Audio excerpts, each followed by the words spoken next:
Thank you for being here. Thank you for accepting this presentation, which is joint work with Nicola Vetrini and my brother. And I'm talking about MISRA compliance of Linux, whether it is possible or not. So first, a disclaimer. I am a member of the MISRA C working group. I also represent Italy in WG14, which is a C standardization working group. However, I am speaking here in a personal capacity. So what I say is my opinion and the opinion of my co-author, and not necessarily the view of the working groups. So MISRA, for those of you that are not familiar, MISRA is an organization publishing standards, in particular coding standards for the use of the C and the C++ programming languages in critical systems. Okay, and adopting the MISRA coding standard is much more convenient if you do so if you start doing so on the first day of the project. However, this is often not possible for various reasons, and one reason that is becoming more and more common is the incorporation of open source software into critical systems. Typically, when the thought arrives that a piece of software might be good in a safety critical system, the project exists already since, I don't know, 10 years, 15 years. So most of the code is already there. Why incorporating open source software in critical systems? This is not the right venue for me to tell you. You know very well. The thing that I might tell you is that this is increasingly common, so there are various initiatives. Trusted firmware, for example, the Xen project hypervisor that was mentioned several times. We are involved in MISRA compliance of trusted firmware. We have been involved, and we are still involved in the compliance, MISRA compliance for the Xen project hypervisor. We have worked on the MISRA compliance of the Zephyr real-time operating system, and also there is the ELISA project that all of you know well because it is very connected to AGL. So there are challenges in the safety qualification of open source software, and they have to do with several aspects. So one has to do with processes. It's not that the processes are not there. The processes often are in place. Some of them are missing, and they don't comply with functional safety, or they are present, but not in a form that complies with functional safety standards. So typically, I don't know, the technical safety concept is skipped. Formal inspection are not conducted. In some cases, in many cases, artifacts are missing, for example, requirements or tests. And also, the governance is sometimes problematic, given that open source software is often based on volunteer work, and so maybe only part of the community cares about safety qualification, and part of the community doesn't care. So this is an issue that has to be faced. Other challenges have to do with high configurability of the process, of the open source component that we want to use in safety critical code. Typical pointing case is Linux with hundreds of configuration variables. And may I use this? Yeah. Also, the pace of development of many open source software is such that keeping the safety artifacts up to date is very hard. And also, there is in some cases, there is a clash between the cultures. So virtuoso programming style, for example, it's very highly evaluated in several open source community, whereas safety critical code has to be boring. It has to be absolutely boring and clear to everybody that this is what happens, and I do this and this and this. So in some cases, this might be a problem. So the possibilities, there are possibilities to deal with this. One is retrofitting safety, so create or adapt requirements, make them traceable, and this is what this talk is about, adopt and enforce a suitable coding standard. Another possibility is forking, not really a nice option. In some cases, at the very end of the project, it might be necessary, so we have a deadline with the certification body 3 months from now, we really need to be on a separate branch. We cannot be the same. Another possibility is that in some cases is applicable, refraining from safety qualification altogether, then only qualifying a small component that monitors the rest of the system. So let me say something about where MISRA compliance stands in functional safety. So basically, all the functional safety standards say that software has to be traceable to documented requirements. It should be verifiable and verified by means of peer review, static and dynamic analysis, and testing. And all these things are important. And the use of C and C++ is only allowed provided that they are standardized. So you have to use standardized version of the language. You have to make sure that the code is as well-defined semantics, which means no undefined or unspecified behaviors. And there are hundreds of undefined and unspecified behaviors, both in C and in C++. So translators are to be qualified, so compilers and linkers, they have to be qualified. Programs refrain from using error-prone constructs for the reason that peer review and readability of the code is essential. So you want peer review to be effective, and so you want your code to be not to use obscure constructs, and program units are of limited complexity. And MISRA C and MISRA C++ address these concerns. So the question we wanted to answer, and this talk is the first partial answer. Is it conceivable that we have MISRA compliance for Linux? So for a moment, I will consider the social aspect. Is it socially possible? I don't know. It's not my field. Well, at least I think there is no evidence that Linux has ever commented directly on MISRA C. However, one might think that the imposition of a coding standard that is not the one that is the stylistic one, the purely stylistic one that is used in the Linux community, would be seen as overkill. However, there are a lot of misconceptions about MISRA, and once they are cleared out, the picture may change. And I hope this talk will change the picture for you. So, okay, so now let's move to the main part of this talk. Is that technically possible? And we wanted to have an answer. So we took a bold approach. First of all, let me tell you some little bits about MISRA C. MISRA C in this case, because the kernel is written largely in C. And so in MISRA C, there are 3 categories of guidelines. Those that are mandatory. They are non-negotiable. You have to comply. If you don't comply, then the code you cannot formulate a MISRA compliance claim for the code. And then there are guidelines that are required. Means that you have a choice. You may either comply, so restructure your code so as to comply, or you may raise a deviation. A deviation is a written argument that says, yes, we are violating the guideline here, but safety is not impacted. And this is the reason, okay? And then there are advisory guidelines. Advisory guidelines are recommendations. They have to be followed only if it is practical to do so. You may violate them, and you need not even justify why you violate them, okay? So the bold approach worked like this.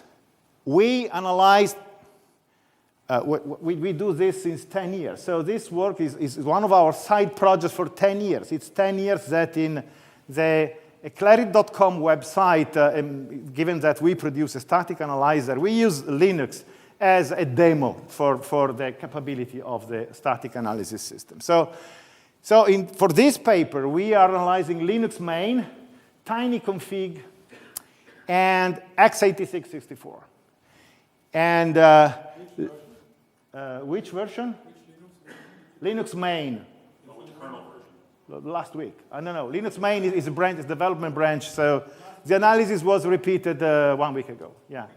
Okay, so Linux already complies with 89 out of 223. Great, so for this we have no problem.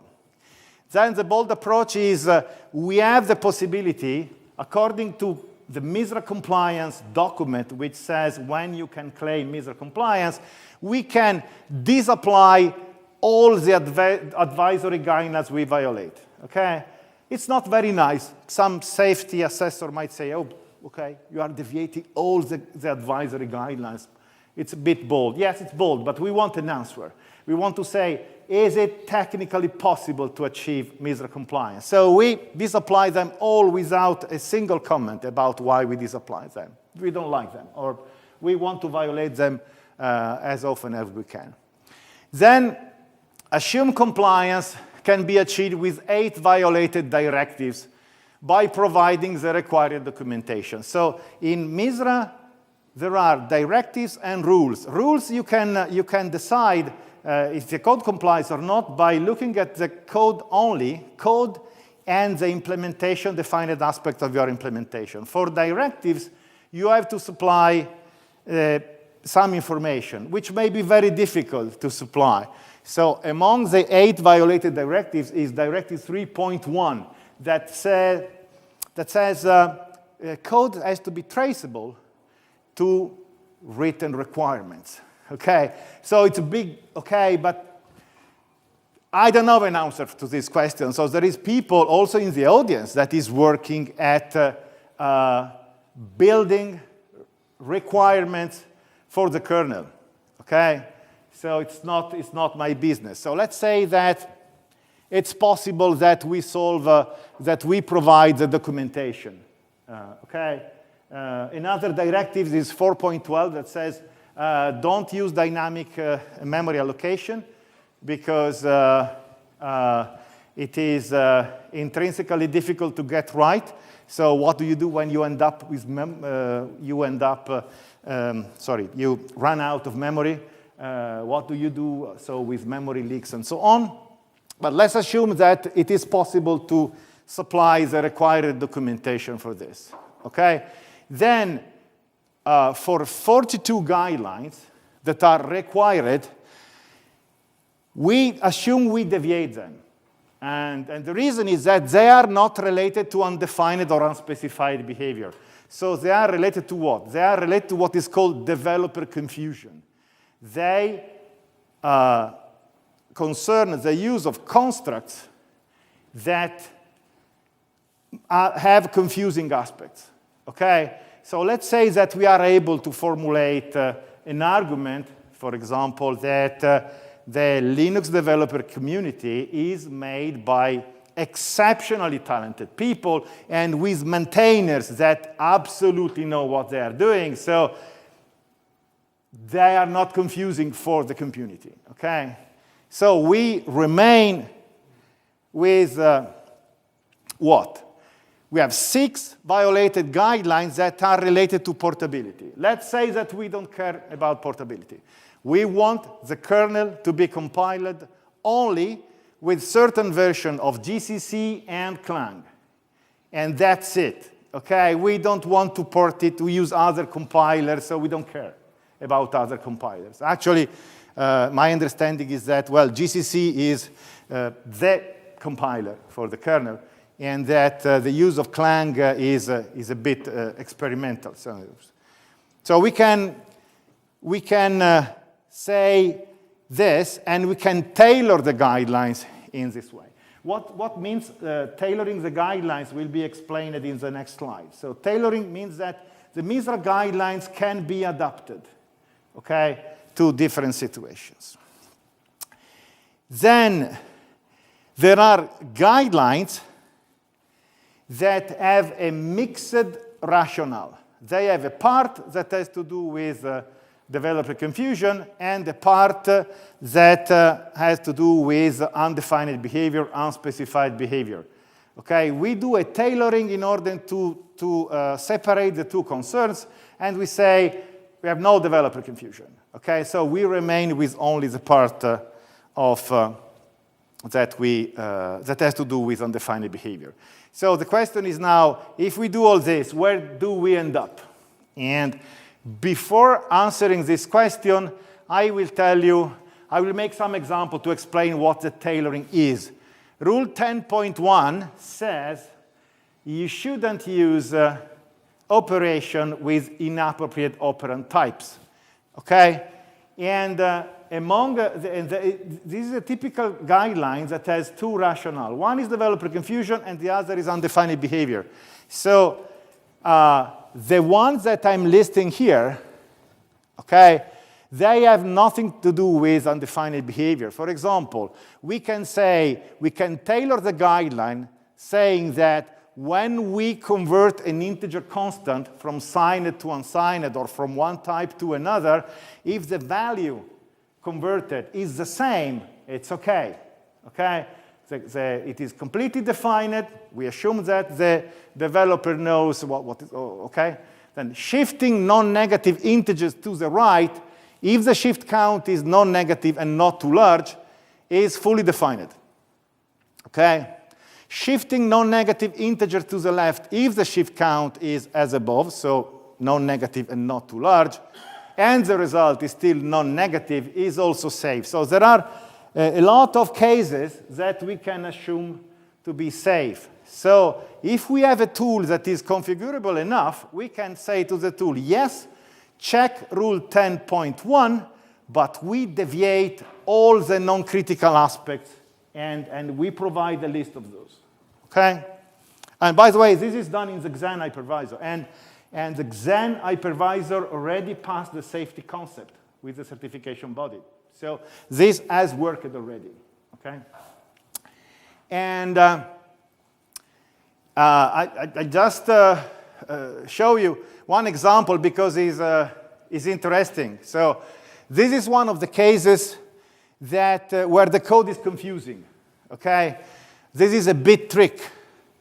And it was interesting and also funny in a way because we were in one of the, with the Xen maintainer, we have made dozens of calls over MISRA violation guidelines. And this is a bit trick that was used in a dozen of places scattered around the Xen code base. And during that meeting, it turned out that whereas half of the maintainers were perfectly knowledgeable about what is this doing, the other half, they didn't know what this trick was doing. So in the end, this was the solution. This was, the solution was to isolate the bit trick into a macro, provide it with a documentation, and deviating the guideline in this way, okay? So that deviating the isolate LSB macro for this rule. This is something that was made sense to propose in the Xen community because the Xen community, they wanted MISRA compliance, okay? Whereas for Linux, in this exercise, we are saying, no, this will be clean because it's fully defined. It's not undefined behavior, okay? And we assume that everybody understands this piece of code.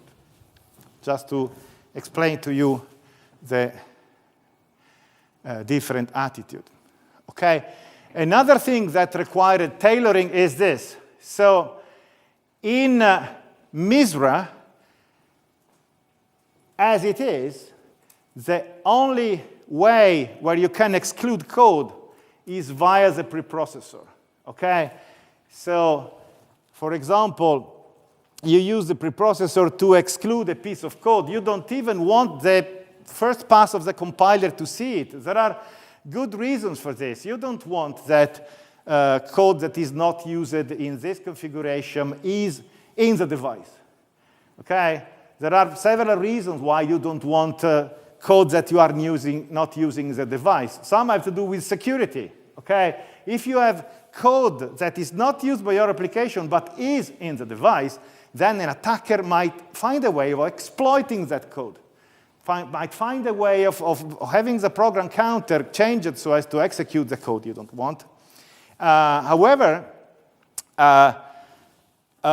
several projects starting from Linux and all from Linux, following the Linux tradition, they do not recommend this. And the reason they do not recommend this is mainly because you have so many configurations that some combinations of configuration may only be tested the first time by someone in Oklahoma, and the code will not compile because this combination has never been compiled before, and it has been broken months ago. Whereas what this community, they want to do, they want this approach, okay, based on Kconfig.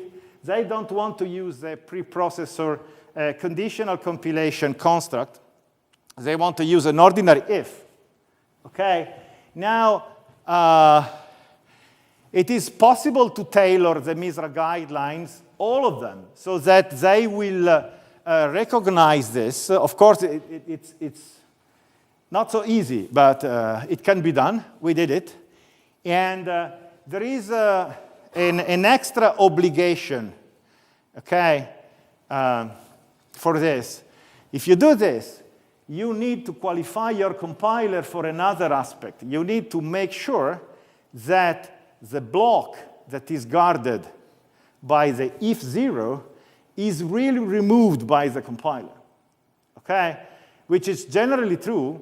It's less trivial than it might seem, because the compiler cannot remove the code within if zero. For example, if you jump from outside in the code excluded by if zero. If you jump from outside, the code cannot be excluded, okay? So it's more tricky than it seems, but this is a vital tailoring in order to tackle the code following the Linux tradition. So the question was, after all the tailoring, okay, what are we left with? We have 32 violated rules, and they are all related to undefined and critical unspecified behavior. So we cannot say the assessor, yeah, we violate them, but we hope it's all okay. We are talking about safety critical code, so this is not an option. So for 10 of them, we have 20 violations or less, okay? Can we hope of having patches accepted upstream to fix some of them, or can we afford studying them and raise deviation for them? Yeah, the number are not prohibitive. So let's say that we do it. 2 of them, they have to do with reserved identifiers. So there are identifiers, for example, those starting with an underscore or a double underscore that are reserved by the C standard for use by the compiler.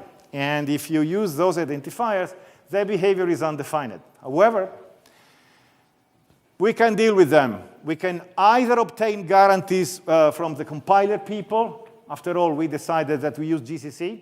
So we can obtain probably a formal statement saying, okay, it's technically reserved identifier, but GCC does not exploit it. So the kernel, if they don't want to rename, is free to use them. Otherwise, we will rename them, okay? Yeah, maybe it will be annoying. So this identifier was called underscore underscore something for 20 years. Now you want us to rename it. Yeah, well, it's a small price to be paid. So let's assume it can be done. And 20 of them, they are harder. Okay, so let's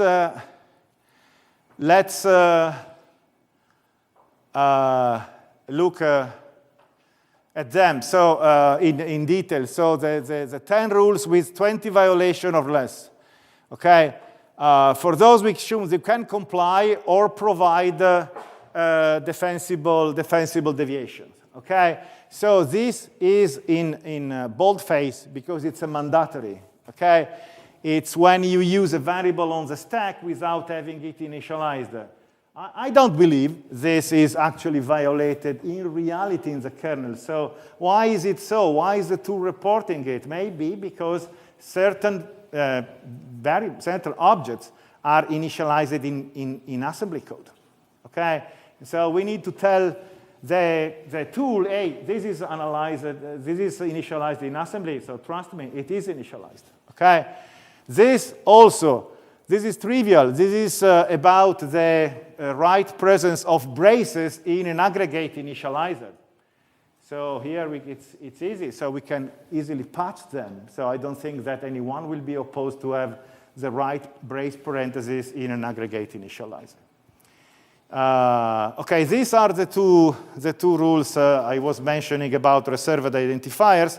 So there are reserved identifiers and reserved macro names. And if they are reserved, technically speaking, you cannot redefine them or name objects with the same name. Okay? So for 4 rules, which are this one, Rule 8.4, 10.1, you see, operands shall not be of an inappropriate essential type. This is the one I mentioned before. Well, we are working at more aggressive tailoring that we believe will bring the number of violations of 10.1 to 0. The pointer conversions that are done in the kernel, I think we can tailor the guidelines so that we have 0 violation in the end. Why is it so? So we will tailor it in such a way that we will only consider as violation those that trigger undefined behavior, not the safe ones. Okay? And 13.1, initializer list shall not contain persistent side effects. This is interesting because it gives me an opportunity to explain some peculiarity of MISRA C. So MISRA C is a compromise. Everything in the engineering world is a compromise, of course, between simplicity and effectivity. So we already have 223 rules. We don't want to have 400 rules. So rules have to be simple, okay? And so in the case of this rule, it says don't have side effects in aggregate initializers. And the reason is that it is unspecified in the language the order in which the initializers are executed. So it's unspecified whether one side effect occurs before or after the others. The rule in this case is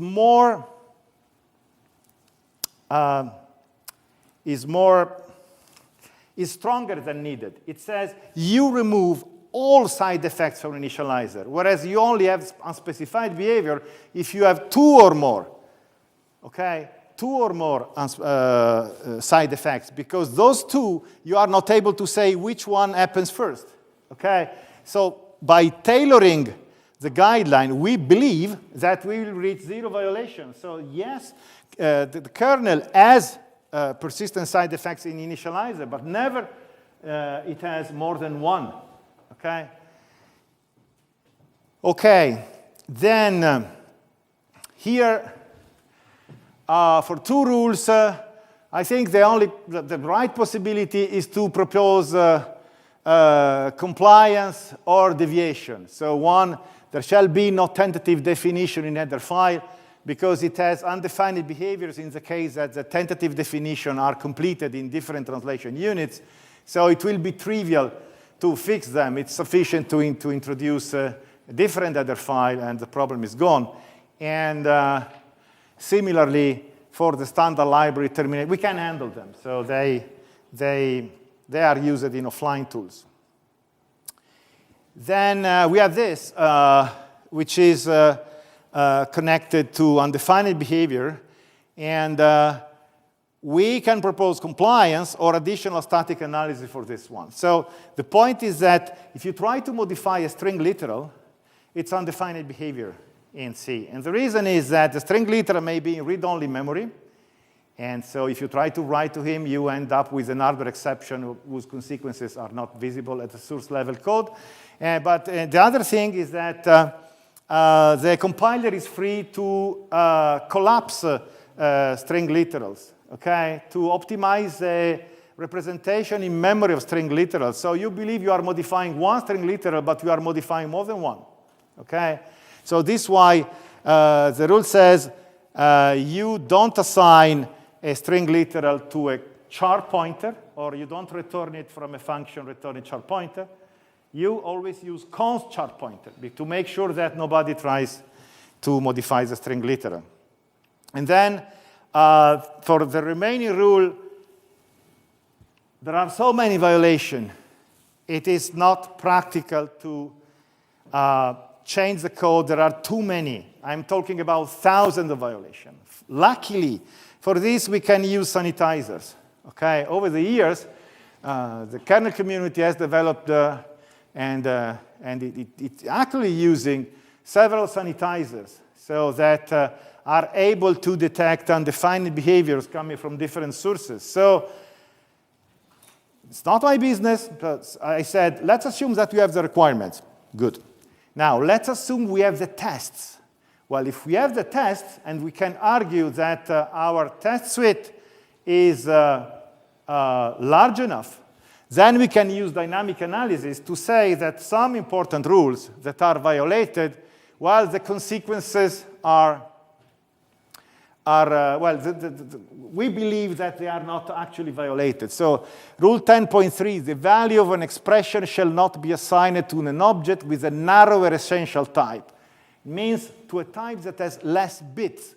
You are assigning a 32-bit quantity to a 16-bit variable. And you are not sure that the value fits or not. And if these variables are signed, then it's undefined behavior. And also 10.4, they have to do with undefined behavior, basically arithmetic overflow. Okay? And also here, 12.2, the shifts operator is as undefined behavior if the shift count is negative or if the shift count is too large, where all the things that make the undefined behavior, these rules, are captured by UBSUN. Okay, so we believe, and with the Xen hypervisor project is doing this, okay, that this is a defensible deviation, okay. There is another rule, 17.1. Here we need UBSUN plus we need to configure the kernel in a particular way. And then,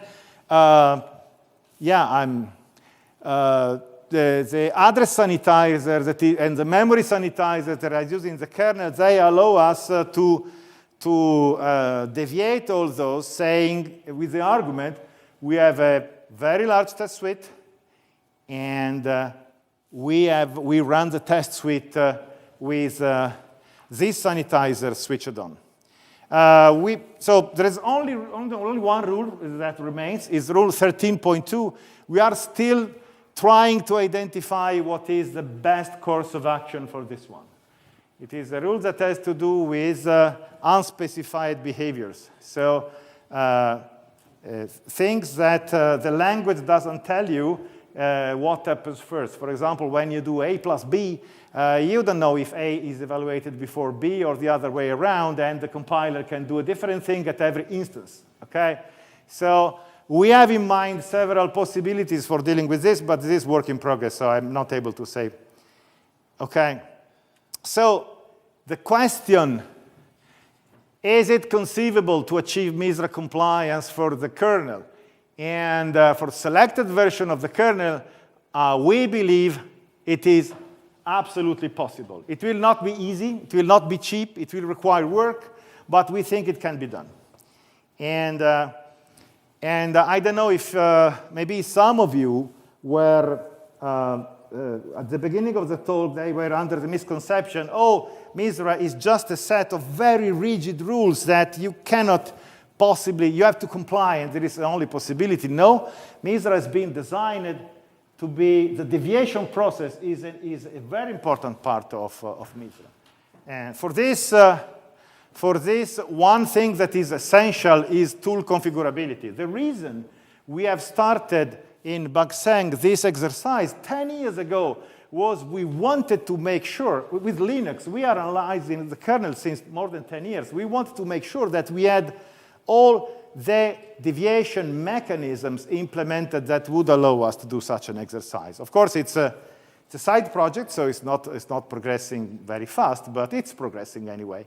And another thing, we need both static and dynamic analysis. We need both of them. So it's known that bringing an existing code base into MISRA compliance is difficult, risky, time-consuming, which is often a necessity, particularly in the case of open source software. And to succeed, a lot of experience is required. Training, for example, it's quite important that at least the maintainers are trained in what MISRA compliance is and what MISRA coding standard is actually asking.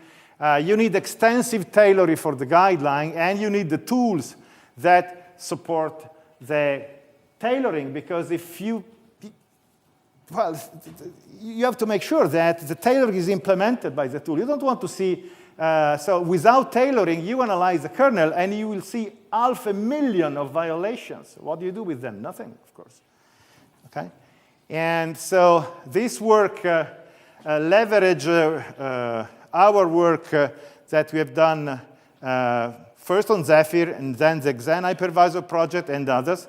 And we welcome partners to join us in this endeavor. So now we know that it can be done.